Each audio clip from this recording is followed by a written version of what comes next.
ఇప్పుడు చూడండి, దేవుడు ఒక్కడే, కానీ అందరికీ ఒకే టైప్ రిజల్ట్ లేదు. చూడు, అదే దేవుడు, కానీ ఇక్కడ ఇంతమంది జీవితాల్లో, కొంతమంది జీవితంలో కొన్ని కార్యాలు జరిగినాయి, కొంతమంది జీవితంలో గొప్ప కార్యాలు జరిగినాయి, కొంతమంది జీవితంలో మహాకార్యాలు జరిగినాయి. దోషం ఎక్కడుంది? ఆయన దగ్గర ఉందా, మన దగ్గర ఉందా? నదిదేం తప్పు లేదండి, మనం వేసిన పైపుదే సమస్య అని ఈజీగా అర్థమైద్దని నదితో పోల్చి చెప్పానండి. అర్థమైందా? ఆయన కూడా తను నదితోనే పోల్చుకున్నాడు.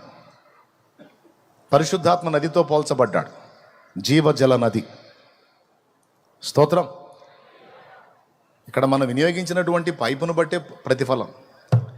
అందుకే ముందు చెప్పాను, తమ దేవునిని ఎరుగువారు బలము కలిగి గొప్ప కార్యములు చేయుదురు.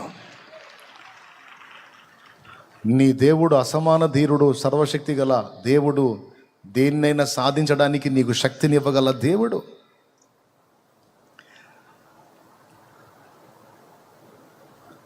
నలభై రోజుల నుంచి వాడు ఆమెతో సవాలు విసురుతుంటాయా, మన వాళ్ళలో ఒక్కడ కూడా ముందుకు రాలేదు. కానీ ఒక బాలుడు వచ్చి నాకు పర్మిషన్ ఇస్తే నేను పోతాను అన్నాడయ్యా.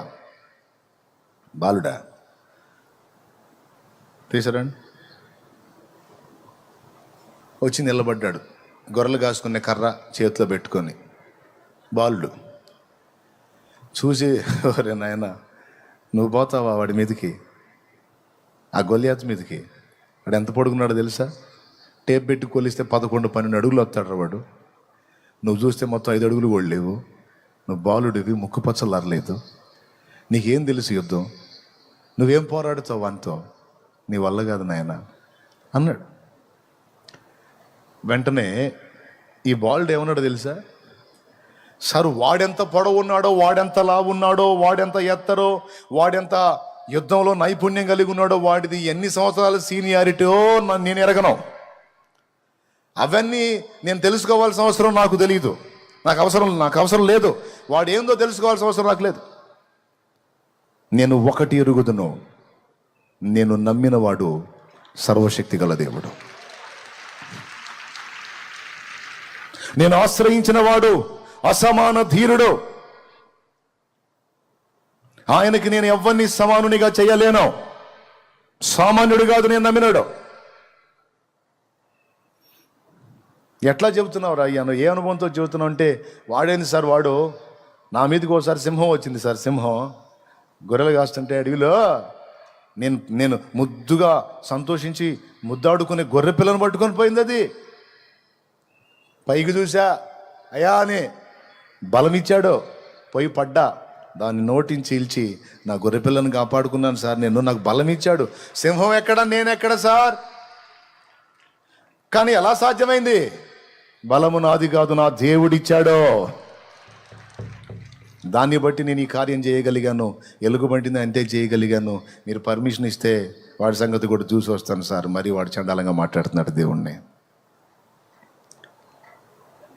ఇంకా నోరు ఎల్లబెట్టాడు సౌలు. ఇంకేం చెబుతాడు? దేవుని గురించి చెప్పాడు. నువ్వు దేవుని భక్తుడు అయి ఉండి దేవుని బలాన్ని, దేవుని ఘనతని, దేవుని గొప్పని, దేవుని మహిమని ఎతకుండా వరి వాడు మట్టి పురుగు, ఆ దేవుడు చేసిన ఒక బొమ్మ వాడు ఇంత పొడుగున్నాడు, ఇంతలా ఉన్నాడు, ఇంత వెడల్పు ఉన్నాడు, వాడి ఈట ఇంత పొడుగు ఉంది, వాడంతా నువ్వు వాడిని ఎరిగావేమి సార్? ఈ 40 రోజుల నుంచి నువ్వు వాడిని ఎరుగుతున్నావా టేప్ పెట్టి? స్తోత్రం. చెప్పేది, జనాలు సమస్యలు ఎరిగినంతగా పరిష్కారమునిచ్చే దేవుణ్ణి ఎరగరండి. అది ఇక్కడ ప్రాబ్లం. సమస్యలను ఎరిగినంతగా వాటికి పరిష్కారం ఇచ్చే దేవుని ఎరగలే. అందుకే అంటే అన్నయ్య, జ్వరము, జలుబు, తలకాయ నొప్పి అంటే దేవుడు బాగు చేస్తాడు, కానీ ఇది క్యాన్సర్ అన్నయ్య. అమ్మో, సామాన్యమైన వరం కాదు క్యాన్సర్. అది కూడా 4th స్టేజ్. అందుకే తెచ్చి ఇంట్లో పడేసి ఇక ఏం చేస్తాం మరి? ఇక చూస్తున్నాం, ఇంకెప్పుడు తీసుకుంటావు తీసుకోయ్యాలి. ఏం బతుకని ప్రార్థన చేయట్లేదా? ఇంకేం బతుకుతాడు అన్నయ్య? 4వ ఏంటిది? 4th stage. దేవుడు స్వస్థపరుస్తాడు, ప్రార్థన చేయండి. స్వస్థపరుస్తలేని జ్వరం తలకాయ నొప్పి కాదు కనయ్య. జ్వరం తలకాయ నొప్పి అయితే క్రోసినను పారాసిటమాల్ ఎత్తి పోయిద్ది. దానికి మళ్ళీ దేవుడే కార్యం చేయాలా? ఏమో అంటే నువ్వు ఎరిగింది ఎంతవరకు? యేసు ప్రభు తుమ్ములు, దగ్గులు, జలుబులు స్వస్థపరిచే దేవుడు. క్యాన్సర్లకి ఇంకా పెద్ద జబ్బులకి ఆయన పనికిరాడు. ఎందుకంటే అంత పవర్ లేదు ఆయనకి. ఆయన జలుబులు అజీర్ణ మాత్రలుడు కానీ చెప్పినట్టు అజీర్ణ మాత్రలు అమ్మేవాళ్ళు పాపం రోడ్డు అప్పుడు పొద్దున్నే వస్తారు. సొంటి, సునాముకి, రేవల చిన్ని, పిప్పళ్ళు, వస, వైలవంగాకు, నల్లకాసు, కురంజివాము, కలసపాపడ, వాంపాలు, వాంపు, సుగంధ పాల ఏళ్లతో తయారు చేయబడిన బేబీస్ ఒక విరోచన మాత్రలు.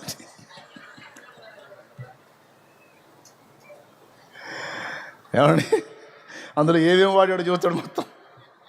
బండి వెళ్ళిపోతుంది, తొందర రండి అజీర్ణ మాత్రలు. యేసు ప్రభుని ఏం ఎరుగున్నావు నాయనా? జలుబులు కానీ, దగ్గులు కానీ, జ్వరాలు కానీ, తుమ్ములుగా ఏం ఎరుగున్నా యేసు ప్రభునే? ఎంతవరకు ఎరుగున్నా? నువ్వు ఏ స్థాయిలో ఎరుగుంటే ఎంతవరకే వచ్చింది. ఆయన జ్వరాలకు, జలుబులకు, తుమ్ములకు, దగ్గులకు కాదు, ఆయన సమస్త రోగములకు సమాధానం ఇవ్వగలిగిన దేవుడు, స్వస్థపరచగలిగిన దేవుడు, బాగు చేయగల దేవుడు. కొన్ని పరిస్థితులనే డీల్ చేసే దేవుడు కాదు, ఆయన ఎలాంటి పరిస్థితిని కూడా డీల్ చేయగల దేవుడు. సో నంబర్ 1 ఏమి ఎరిగి ఉండాలో? పాయింట్ నంబర్ 1, ఆయన శక్తిని ఎరిగి ఉండాలి. ఆయన శక్తిని ఎరిగి ఉండాలండి. నువ్వెంతో ప్రేమించే నీ ఆత్మీయులు నిద్రించారా? మృతి నొందారా? గుర్తుపెట్టుకో, ఒక మాట చెప్తున్నాను. ఒకవేళ నీ వాళ్ళను కోల్పోయిన నీ వాళ్ళని కోల్పోయినందుకు నీ గుండె వేదనతో అల్లాడిపోతుంటుంది, మమతను బట్టి, మమకారాన్ని బట్టి. ఈ కూటాలకి ప్రకటించిన తర్వాత ఒక ఫ్యామిలీ దూర ప్రాంతం నుంచి రెడీ అవుతున్నారట ఇక్కడికి రావడానికి కూటాలకి. అంతా రెడీ అయ్యి ఇంటి నుంచి బయటికి వచ్చారట. ఎవరైతే వెళ్ళాలి అక్కడ కూటానికి వెళ్ళాలి, సన్నిధికి వెళ్ళాలని ఇంటి యజమానుడు హడావుడి చేశాడో, ఆయన ఈ సన్నిధి కాదు ఆ సన్నిధికి పిలువబడ్డాడు అకస్మాత్తుగా. వినండి, పిలువబడ్డాడు. ఆశ్చర్యపోయారు. ఏంటిది, చిత్రంగా వెళ్ళిపోయాడేంది దేవుని దగ్గరికి? ఇప్పుడు ఏం చేయాలి? ఇక్కడికి రావాలని తొందర పెట్టింది ఆయన, హడావుడి చేసింది ఆయన. తీరా బయలుదేరినప్పుడే వెళ్ళిపోయాడు. వాళ్ళు ఏం చేశారు తెలుసా? ఫ్యామిలీ ఆయన కార్యక్రమాన్ని ఆయనకి చేసి ఈ సన్నిధికి రావాలని తప్పించాడు. దేవుడు డైరెక్ట్గా ఆ సన్నిధికి తీసుకున్నాడు. ఆయనకి సమయం వచ్చింది, ఆయన ఆ సన్నిధికి వెళ్ళిపోయాడు. మళ్ళా సమయం వచ్చింది, అక్కడి నుండి తిరిగి వస్తాడు. ఆయనే తీసుకొని వస్తాడు. ఎవరైతే పిలిచాడో ఆయనే తీసుకొని వస్తాడు. కానీ మనల్ని త్వర పెట్టాడు కదా సన్నిధికి పోవాలని, కాబట్టి మనం వెళ్ళిపోదాం కోటాలకని ఆయన కార్యక్రమాన్ని అలా ముగించి ఇలాగ బండికి వచ్చేసారండి. ఇక్కడే ఉన్నారు వాళ్ళు. నాకు మైండ్ పోయింది ఆ విషయం చెప్తే. ఎంత కాన్ఫిడెన్స్, దేవుని వాక్యం పట్ల ఎంత నమ్మిక. కోల్పోయినటువంటి తమ ఇంటి పెద్దని సామాన్యంగా మర్చిపోలేరు. కానీ దైవ వాక్యం పట్ల వారికి ఉన్న విశ్వాసం ఎంత గొప్పదంటే, ఎక్కడికి పోయాడు? యాడికి పోయాడు? నరకానికి ఏమన్నా పోయాడా? పాతాళానికి పోయాడా? పరిశుద్ధుల విశ్రమ స్థానమైన పరదైసుకు వెళ్ళాడు. ఇంకా కొద్ది కాలంలో 2వ రాకడ జరగబోతుంది. అప్పుడు ప్రభువునందుండి నిద్రించిన వారినందరినీ ప్రభు ఆయనతో కూడా వెంటబెట్టుకొని వస్తాడు అనే వాగ్దానం ఉంది కదా. వస్తాడు కదా. గుర్తుపెట్టుకో, ఈరోజు ఇక్కడ కూర్చున్న వారందరికీ చెప్తున్నాను, నీవెంతో ప్రేమించే నీ వారిని, నీ కన్న బిడ్డ కావచ్చు, కట్టుకున్నవారు కావచ్చు, నిన్ను కన్నవారు కావచ్చు, తోడబుట్టినవారు కావచ్చు, కొంతమంది కోల్పోయి వారి విషయమే దుఃఖాక్రాంతులై ఉన్నారు. నీతో మాట్లాడుతున్నాడు దేవుడు. నేను కోల్పోయాను, మిస్ అయ్యాను, అయ్యో అని నీ హృదయంలో జ్ఞాపకం వచ్చినప్పుడల్లా ఏడుస్తున్నావు చూడు. నా కుమారి, నా కుమారుడా, ఒక రోజు వస్తుంది, నువ్వు ఎంత ఏడ్చి ప్రలాపించావో వారందరినీ నీ ముందు నిలబెడతాను, నీకు శాశ్వతంగా అప్పగిస్తాను. నమ్మితే కూడా గట్టిగా నీకు శాశ్వతంగా అప్పగిస్తా. ఆ రోజు అడుగుతాడు, తెగ సణిగావుగా, తెగ గొణిగావుగా, నాకు అన్యాయం చేశావు అని కొన్ని రోజులు ప్రార్థన కూడా చేయలేదుగా. ఇదిగో ఇంక తిను, వెళ్ళవయా, నీకోసం మామూలు తగాదాళ్ళేమా, మా అన్నయ్య మా తమ్ముడు, నా భార్య, నా బిడ్డ, నా తల్లి, నా తండ్రి, నా భర్త, ఓహే నాయన ప్రాణం తీసింది. నేను గ్రంథంలో రాయించి పెట్టాగా, నేను మళ్ళీ మొత్తాన్ని కలుపుతానని, తాత్కాలికమేనని చెప్పాగా, మొత్తం కలుస్తారని చెప్పాగా, నమ్మవా? ఇప్పుడు చూడు అంటే, ప్రభా ఇట్ట అనుకోలేదు ప్రభా, లేకపోతే నేను ఎందుకు ఎడుతా తండ్రి, స్తోత్రం చెప్పేదాన్ని. అంటే వింటా ఉన్నా కానీ నమ్మకం కుదరలేదు నాయన. అంటే నువ్వంటే చచ్చిపోయి లేచావు కానీ అందరినీ లేపుతావంటే వింటానే ఉన్నా కానీ నమ్మకం కుదరలేదు. ఇప్పుడు అర్థమైంది తండ్రి, నిజంగా నేను లేపావుగా నాయన, నువ్వు మావలోడు కాదు, ఎర్రి ముఖం బో, ఎర్రి ముఖం వేసుకొని బాగా మాట్లాడుతున్నావు బో ఇక ఏం తింటావు తిను. మా అమ్మో, మా అమ్మ, మా నాన్నో, మా నాన్న, మా తమ్ముడో, మా అక్కో, మా అక్క, మా అన్నో, నా బిడ్డో, బిడ్డగో నీ బిడ్డ చూడు భద్రంగా ఉన్నాడు, నేను చెప్పాగా. అంటే నమ్మకం కుదరలేదు యేసయ్య. పిచ్చిదన్న, చూసి నమ్మిన వారి కన్నా చూడక నమ్మిన వారు ధన్యులు.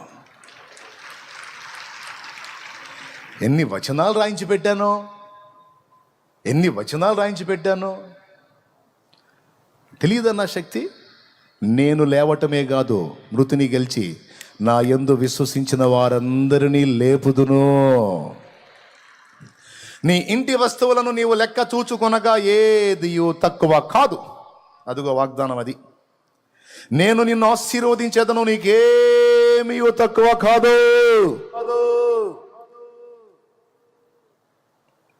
నేను సర్వశక్తి గల దేవుడు. నా శక్తిని అంచనా వేసే విషయంలో బోల్తా పడుతున్నావు నువ్వు. కొండలకే దేవుడిని అనుకుంటున్నావు, లోయలకు కూడా దేవుడిని అని అర్థం కావట్లా నీకు. కొండలలో, లోయలలో, అడవులలో, ఎడారులలో, కొండలలో, లోయలలో, అడవులలో, ఎడారులలో నన్ను గమనించినావా, నన్ను నడిపించినావా, నన్ను గమనించినావా, నన్ను నడిపించినావా.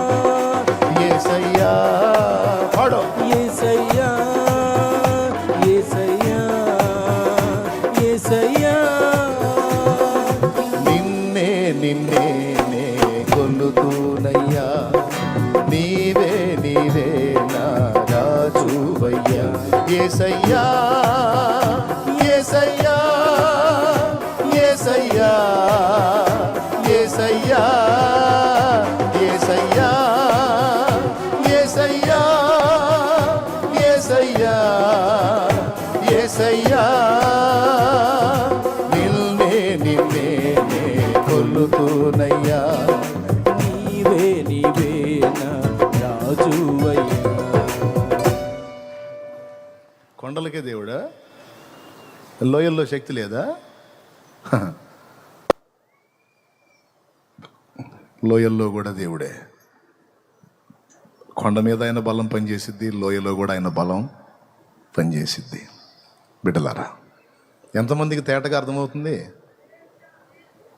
రాత్రే చెప్పాను, ఏదైనా క్లారిటీ ఉండాలి మ్యాటర్లో అని. స్పష్టంగానే అర్థమవుతుందా లేకపోతే ఏదో అంటారా? నిజంగా అర్థమైతే రెండు చేతులు ఎత్తి స్తోత్రం చెప్పండి. మరి ఇంత స్పష్టంగా చెబితే కూడా అర్థం కాకపోతే ఇక మెంటల్ హాస్పిటల్లో చూపించుకోవాలా? చెప్పండి, ఇప్పుడు దేవుడిని ఎట్లా ఎరుగుదురు మీరు? ఎట్లా ఎరుగుదురు? రాత్రి చెప్పాడుగా సాల్మోన్ అన్న, ఎక్కడికి ఏం చేస్తాడు? పెంకుల్లోంచి చేస్తాడైంది వేసాడుగా. మరి కిరాణా సామాను కాదు, కిరాణా కొట్టు షాపు ఓనర్నే తీసుకొచ్చి పెట్టి మొత్తం స్టోర్ మొత్తం తెచ్చి ఇంట్లో పెట్టాడు ఆయన. ప్రార్థన, ఆయన శక్తి నీవు ఎరిగినట్లయితే ప్రతి దానికి మోకాళ్ళ మీదకి వెళ్తావు. నువ్వు మోకాళ్ళ మీదకి వెళ్ళి ఆయన శక్తిని ఆశ్రయిస్తూ ఉంటావు. కానీ ఈరోజు మన పరిస్థితి చూడు, బిల్డప్ ఏమో భక్తులు, శక్తిని ఆశ్రయించేది లేదు, ఏమీ లేదు. నేను కాదండి, అంత్య దినాలు ఎట్టనే ఉంటారని తిమోతికి రాశాడు పౌలు. 2 తిమోతి 3:5 పైకి భక్తి గల వారి వలె ఉండి దాని శక్తిని ఆశ్రయించిన వారు నయ్యుందురు. సేవకులైన, విశ్వాసులైన, పరిచారకులైన ఎవరైనా శక్తిహీనులు.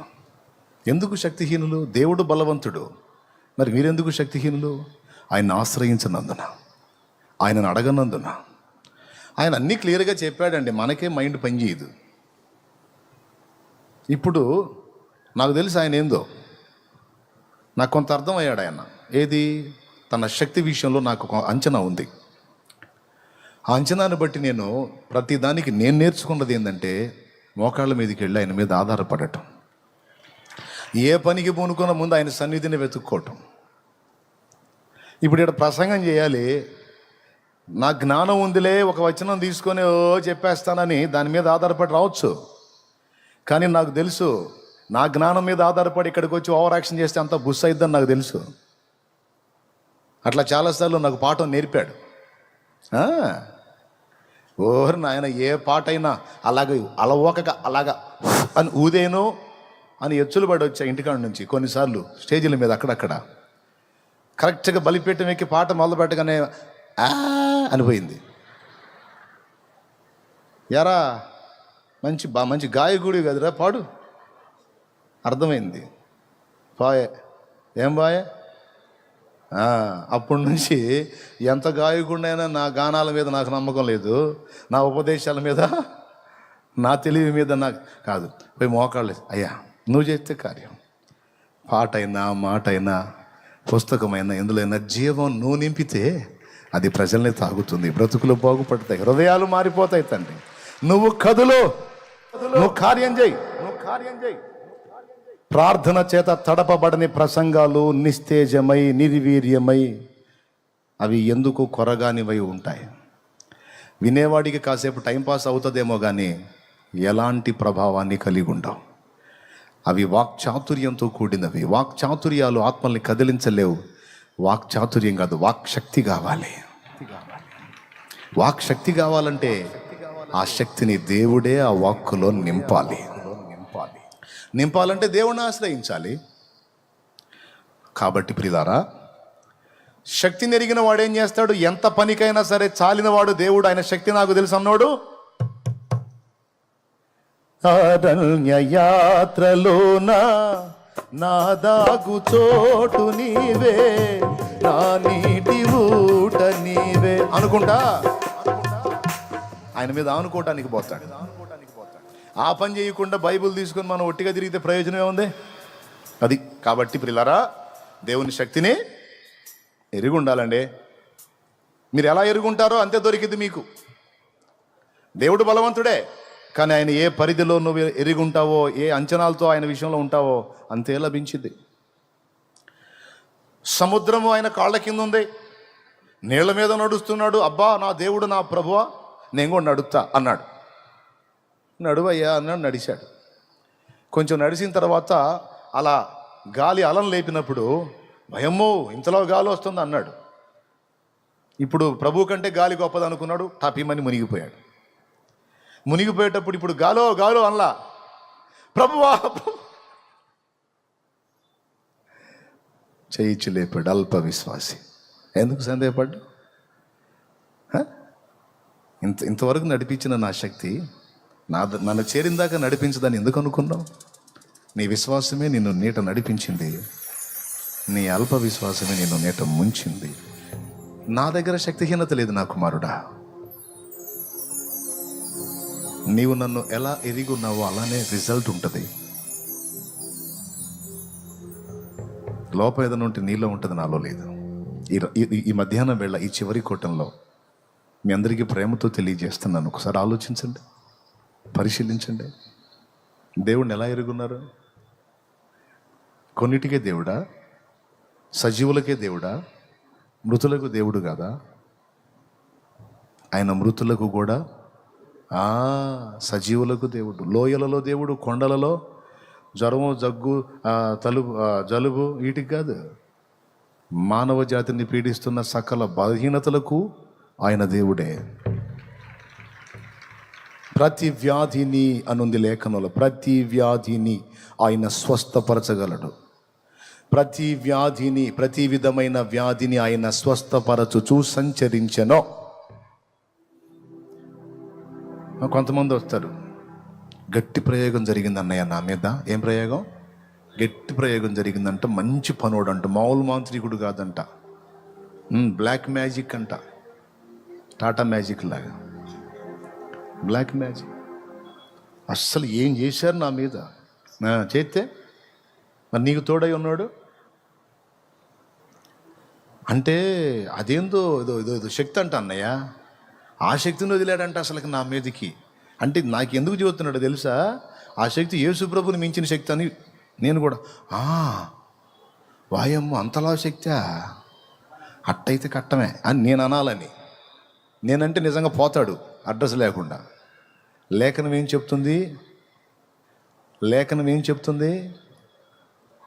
సమస్త శక్తుల మీద అధికారము గలవాడాయన అని రాసుంది. నువ్వు ఏ మంత్రగాడి గురించి చెబుతావు, ఏ మాంత్రికుల శక్తి గురించి చెబుతావో, ఏ తాంత్రిక శక్తుల గురించి చెబుతావు, దేని గురించి చెబుతావు, వాటన్నిటికీ పైన ఉన్నవాడు ఆయన. ఆయన పేరే ఉన్నవాడు, అన్నిటికీ పైన ఉన్నవాడు, ఆదిలో ఉన్నవాడు, అంతంలో ఉన్నవాడు. మళ్ళీ మొదలెత్తడం ఎందుకులే, పైన ఉన్నాడు. అన్ని నామముల కన్న పైనామము యేసుని నామము. పాడదాం. కొనియాడతగినది క్రీస్తేసు నామము.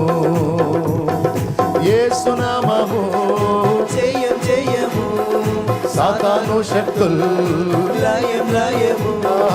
యేసు నామము జయం జయము, సాతాను శక్తులు లయం లయము. హల్లెలూయా హోసన్నా హల్లెలూయా హల్లెలూయా ఆమేన్ హల్లెలూయా యేసయ్యా హల్లెలూయా హల్లెలూయా. అన్ని నామముల కన్న పైనామము యేసుని నామము. స్తోత్రం. నిన్ను పీడించే జబ్బుకు ఒక పేరు ఉంటుందిగా, నిన్ను ఏడిపించే పై అధికారికి ఒక పేరు ఉంటుందిగా, నువ్వు ఎదుర్కొన్న సమస్యలకు ఒక పేరు ఉంటుందిగా. అన్ని పేర్లకు పైనున్న పేరట యేసయ్య పేరు. అది దేవుని వాక్యం. అంటే అన్న పెద్ద శక్తి అన్నా. ఏం శక్తి నాయన? అదేదో శక్తి, మహాశక్తి అంట. యేసయ్యను కూడా మించిపోయే శక్తి. సృష్టికర్తే ఆయన, ఆయన్ని మించి శక్తి ఆయన ఎట్ట చేస్తాడు నాకు అర్థం కాలేదు. సమస్తము ఆయన పాదాల కింద ఉన్నాయి, సమస్తము ఆయనకు సేవ చేస్తున్నాయి అని ఉంది కీర్తనల్లో. అర్థమైందా? మంత్రగాళ్ళకి భయపడదామా? మాంత్రికులకు భయపడదామా? నేను చెప్పిపోయాడు పెద్ద ఆయన, ఇట్లాంటి ప్రయోగాలు చేసేమన్న సామాన్ని ఇంటి ముందుకు వేస్తే శుభ్రంగా వండుకొని తిను. నిజంగా డౌటే లేదు. ఏ సునామాల్లో మైండ్ పోవాలి అవతలోడికి. శుభ్రంగా నిమ్మకాయలు ఎండుమిరకాయలు అయితే మొత్తం కలిపి పులిహార చేసుకుందారంట వాళ్ళు. జోక్ కాదు, నిజంగా. శక్తుల మీదకి, దెయ్యాలన్నిటి మీదకి నంబర్ 1లో ఉన్నవాడు సైతాన్. అయితే ఆ సైతానికే పడు రాలుగొట్టినోడు యేసయ్య. అన్నిటి మీద పైన ఉన్నాడు సైతాన్ గాడైతే వాడిని తన్నినోడు యేసయ్య. ఇప్పుడు ఇంకా వాడిని మించింది ఏముంది? వాడి పని అయిపోయింది. కాబట్టి బిడ్డలారా, ఏదో మాటలంటే మాటలుగా, నిజంగా హృదయంలో ఉండాలి ఆ విశ్వాసం. నేను నమ్మిన వానిని ఎరుగుదును, సిగ్గుపడనెన్నడు. నేను నమ్మిన వానిని ఎరుగుదును, సిగ్గుపడనెన్నడు, సిగ్గుపడనెన్నడు. నన్ను బలపరచువానియందే సమస్తము నే చేయగలను. నేను వానియందే సమస్తము నే చేయగలను. నేను నమ్మిన వానిని ఎరుగుదును, సిగ్గుపడనెన్నడు. నేను నమ్మిన వానిని ఎరుగుదును, సిగ్గుపడనెన్నడు, సిగ్గుపడనెన్నడు.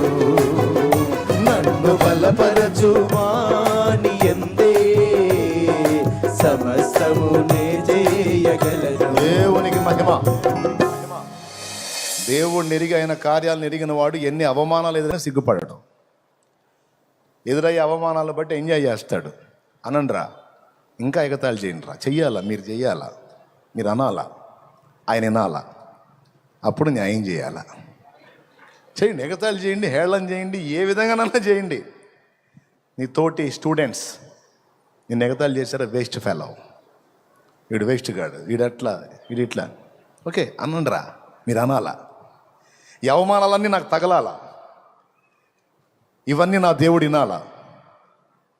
మీకు తెలుసా, ఇందాక పాడా, నిషేధింపబడిన రాయి మూలకు తలరాయి అని. స్తోత్రం. దావీదు అనాలి. దావీదుని ఏమన్నారు?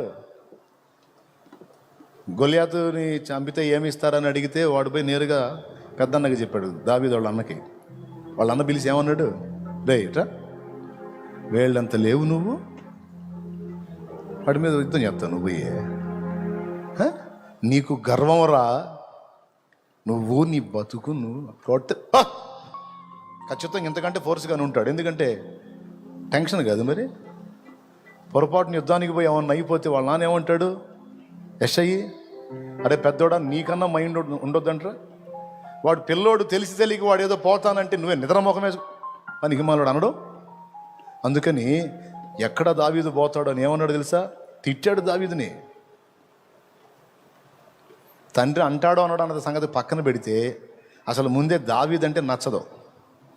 ఎందుకు నచ్చదో తెలుసా? ఎప్పటి నుంచి నచ్చదో తెలుసా? అన్నలందరి ముందు నిలబెట్టి సమూయేలు వచ్చి తైలం పోసాడుగా, అప్పటి నుంచి పెద్ద పోటుగాడు వీడు. నేను పనికి రాలేదంటే 2వ వాడు పనికిరాడు, 3వ వాడు పనికిరాడు, 4వ వాడు పనికిరాడు, 5వ వాడు పనికిరాడు, 6వ వాడు. ఈడు పెద్ద మొనగాడు, ఈడు గొర్రెలు కాసుకునేవాడు. వీడి కత్తి పట్టం తెలుసు వీడికి. పెద్ద రాజు అంటే ఈ రాజు. ఇలాంటి అగస్టాలు ఉన్నందుకే వాళ్ళు పక్కకు నెట్టాడు దేవుడు. దేవునికి స్తోత్రం.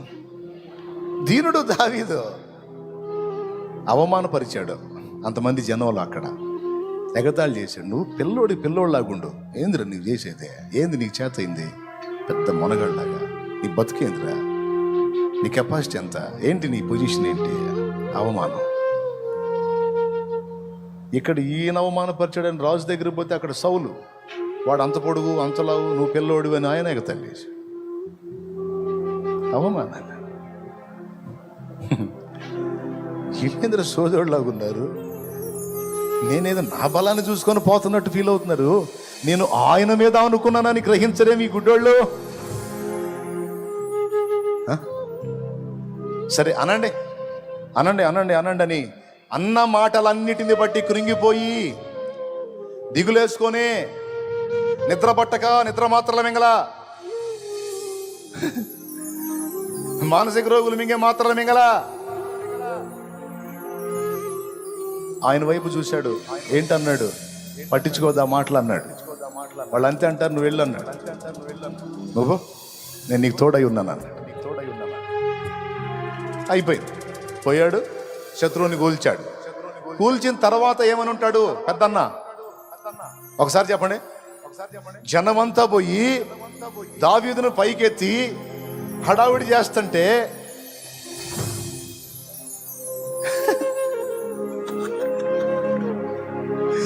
పోయావు పరిగెత్తుకుంటూ పోయి, ఎవరు అబ్బాయి వాడు, ఎవరు పిల్లవాడు వాడు, అంత పని చేశాడు వాడు, వేళ్ళు అంత లేడు, నాయన ఏంటిది, ఎవరు అబ్బాయి అంటే పోతా ఎవడనంటే ఏందేందన్నా ఎవరు అబ్బాయి వాడు అంటే మా తమ్ముడు, ఆ పేరు దావీదులే, మా తమ్ముడు, వాడు ఇప్పుడే కదా, వాడు ఫస్ట్ నుంచి మహా ఫోర్సు. ఊరు ముందేమంటివి అవమాన పరిస్థితే. బిడ్డలారా గుర్తుపెట్టుకోండి, అవమానపరిచేవాడు అవమానపరుస్తున్నాడు, కృంగిపోతున్నావా? అనుకున్న కార్యం జరగలేదని దిగులు పడిపోయావా? ఎటు పోయినా చేత్కారాలు తిరస్కారాలే. ఎంతకాలం ఈ బతుకు అనుకుంటున్నావా? పలుగాకి లోకం నిందించిన ఏకాకి వై నీరు రోధించిన, పలుగాకి లోకం నిందించిన ఏకాకి వై నీరు రోధించిన, అవమాన పర్వాలు ముగిసేనులే, ఆనంద గీతాలు పాడేవులే, నవ్వినోళ్ళంత నీ ముందు తలను వంచేరు ఇక ముందు, నవ్వినోళ్ళంత నీ ముందు తలను వంచేరు ఇక ముందు. దీవెనా ఎందుక వేదన పొందిన యాతన,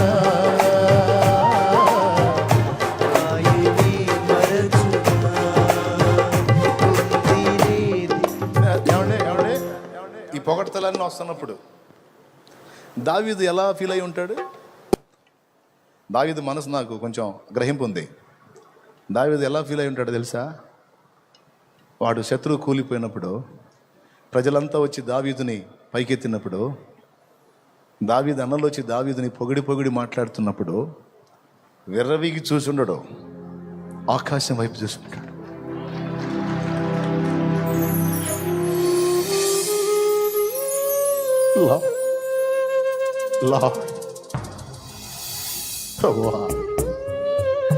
ఇది నీదే, ఈ విజయం నాది కాదు, నీదే. వీళ్ళకి తెలీదు, నన్ను కనపరుస్తుంది, నాది కాదు, నీదే, ఇది నీదే. నా అవమానాలని పొగడ్తలుగా మార్చావా? నన్ను హేళన చేసిన వాళ్ళ ముందు నా తలనెత్తావా? ఇది నీదే, ఇది నీదే. సోదరుడా సోదరే, వేస్ట్ గాడివిరా నువ్వు అనిపించుకొని ఉండొచ్చు. పనికి మాలిందన్న ఎంతో మంది చేస్తున్నా, నువ్వు చావట్లేదు అనిపించుకొని ఉండొచ్చు. ఎందుకే నీ బతుకు, చావే అనిపించుకోవచ్చు, అనిపించుకొని ఉండొచ్చు. అది తలుచుకొని కొన్నిసార్లు నువ్వు ఏడుస్తుండొచ్చు పర్సనల్గా కూర్చొని.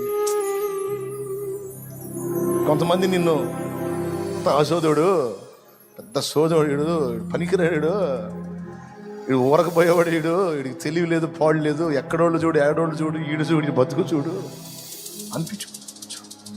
ఆ మాటలు గుర్తు చేసుకొని ఎవరు అర్థం చేసుకోవట్లేదు, తల ఓ మాట పొడుస్తున్నారు, ఏందిరా ఈ మాటలతో చంపుతున్నారు నన్ను. ఏడ్చుండొచ్చు. ఇక్కడ ఒక్క మాట చెప్పని, నన్ను ఈ మాటలన్నీ నీ గుండెల్లో ఉన్న వేదనంతా నా తండ్రి చూస్తున్నాడు. ఆయన దీనుల దేవుడు, ఆయన దీనుల దేవుడు. గుర్తుపెట్టుకో తమ్ముడు, చెప్తున్నా ఈరోజు ఇంతమంది సమూహానికి చెప్తున్నా, ఎవరు ఎలాంటి అనుభవాల్లో కృంగిపోయి, కుమిలిపోయి, నలిగిపోయి, విసిగిపోయి ఉన్నారో. కొంతమంది అయితే ఈ మాటల గాయాలకి చచ్చిపోతే బాగుండని ఆత్మహత్య ఆలోచన చేయబోయిన వాళ్ళు కూడా ఉన్నారు, ప్రయత్నించిన వాళ్ళు కూడా ఉన్నారు. ఒక్క మాట చెప్పనివ్వండి, ప్రాణం తీసుకుంటావు ఏం ఒరిగితే, చచ్చిపోతావు ఏం ఒరిగితే, లేకపోతే వాళ్ళ మీద తిరుగుబాటు చేసి వాళ్ళు తిరిగి తిడతావు ఏం ఒరిగితే, ఏం కలత చెందద్దు. మౌనంగా ఆయన వైపు చూడు, ఆయన వైపే చూడు. ఆయన నిన్ను పైకెత్తిందాకా, ఆయన నిన్ను ఎత్తి పట్టిందాకా అట్లా ఓపికగా దీనుడు వై కాచుకో.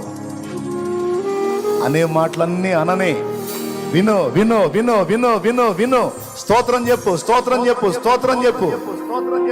ఆయన నిన్ను పైకెత్తిన నాడు ఆ నోళ్ళన్నీ, అన్న నోళ్ళన్నీ అలాగా ఆశ్చర్యపోతాయి,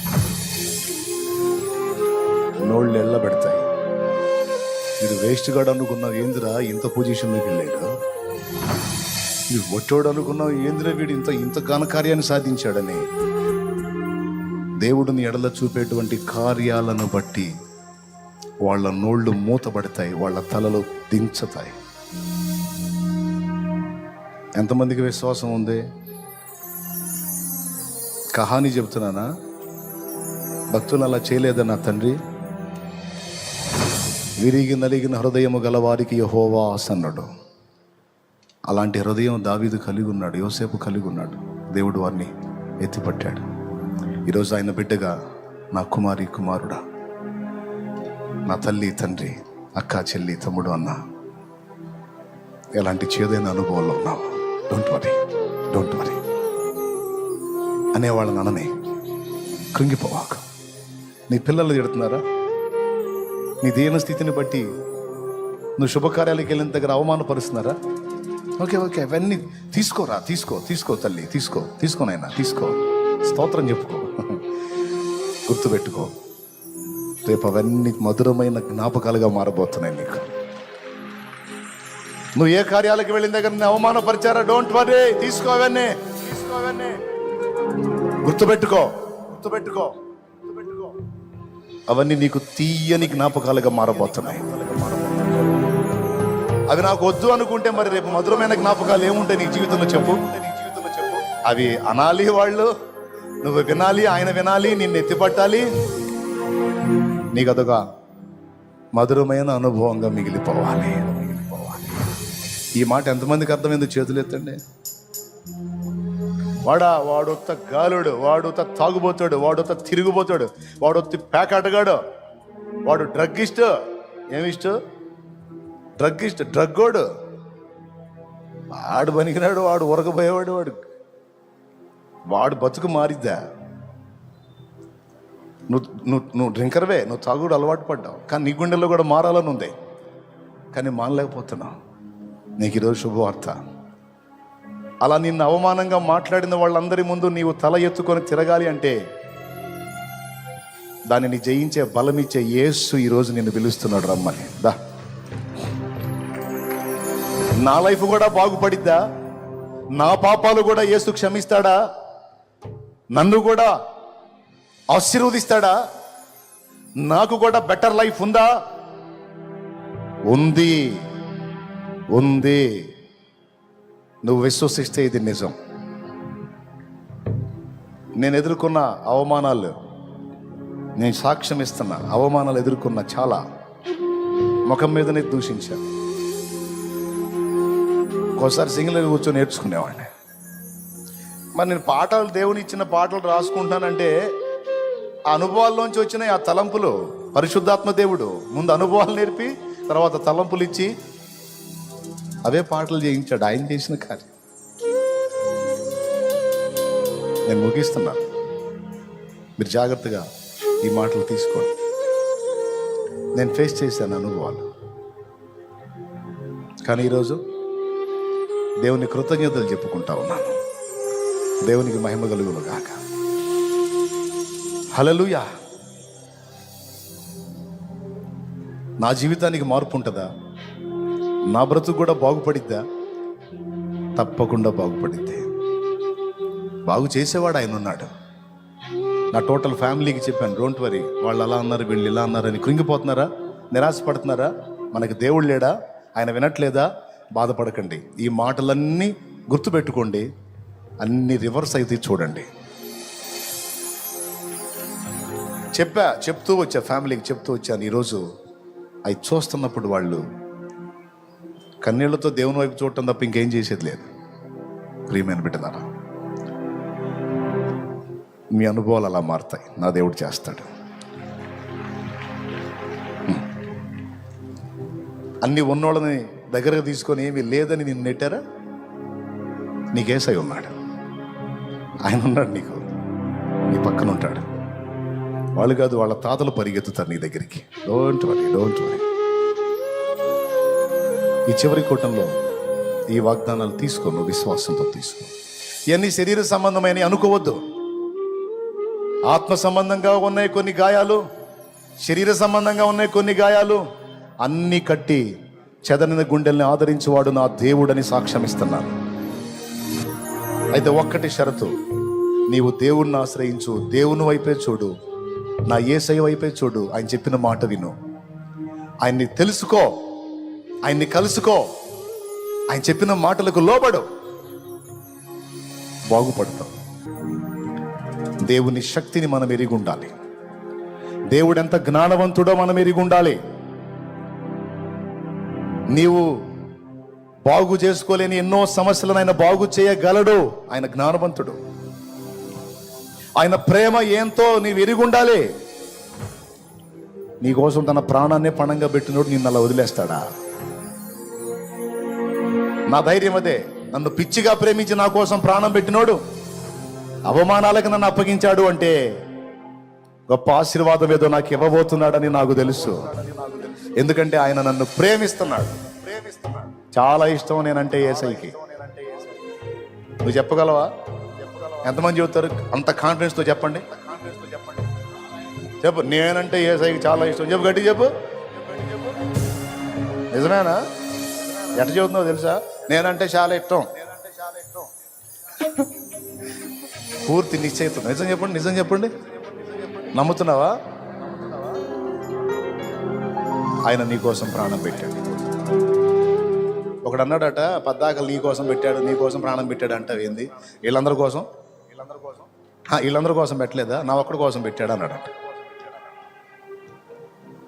అప్పుడు దైవజనుడు అన్నాడట, ఎవరు బాబా, వాళ్ళందరూ కాదు, లోకంలో ఉన్న వాళ్ళందరూ నీతిమంతులై నువ్వు ఒక్కడవే పాపివై ఉంటే నీ ఒక్కడి కోసం కూడా ఆయన భూమి మీదకి వచ్చి సిలువను ఎక్కుతాడు రా. అది యేసయ్య ప్రేమ.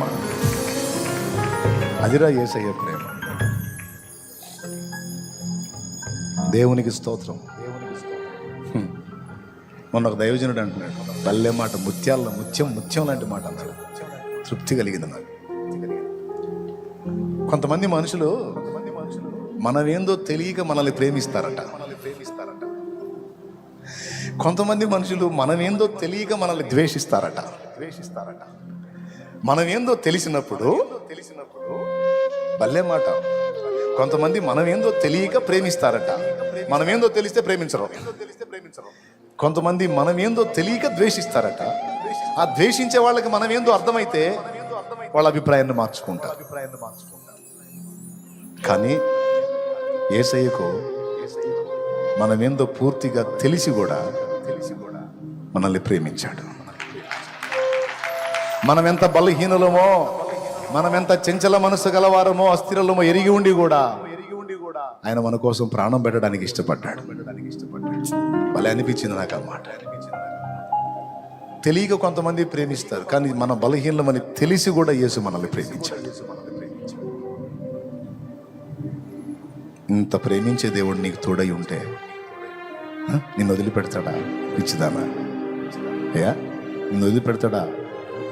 వదలడు. ఒక్కటి చేయనా? నీకు ఏ వేదన కలిగినా మోకాళ్ళు వేసి ఆయన పాదాల దగ్గరికి వెళ్ళి అక్కడ ఏడు.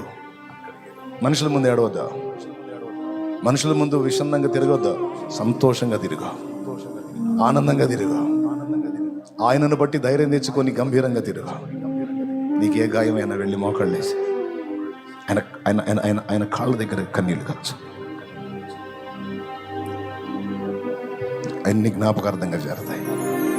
నా తండ్రి తప్పకుండా నీకు సమాధానం ఇస్తాడు.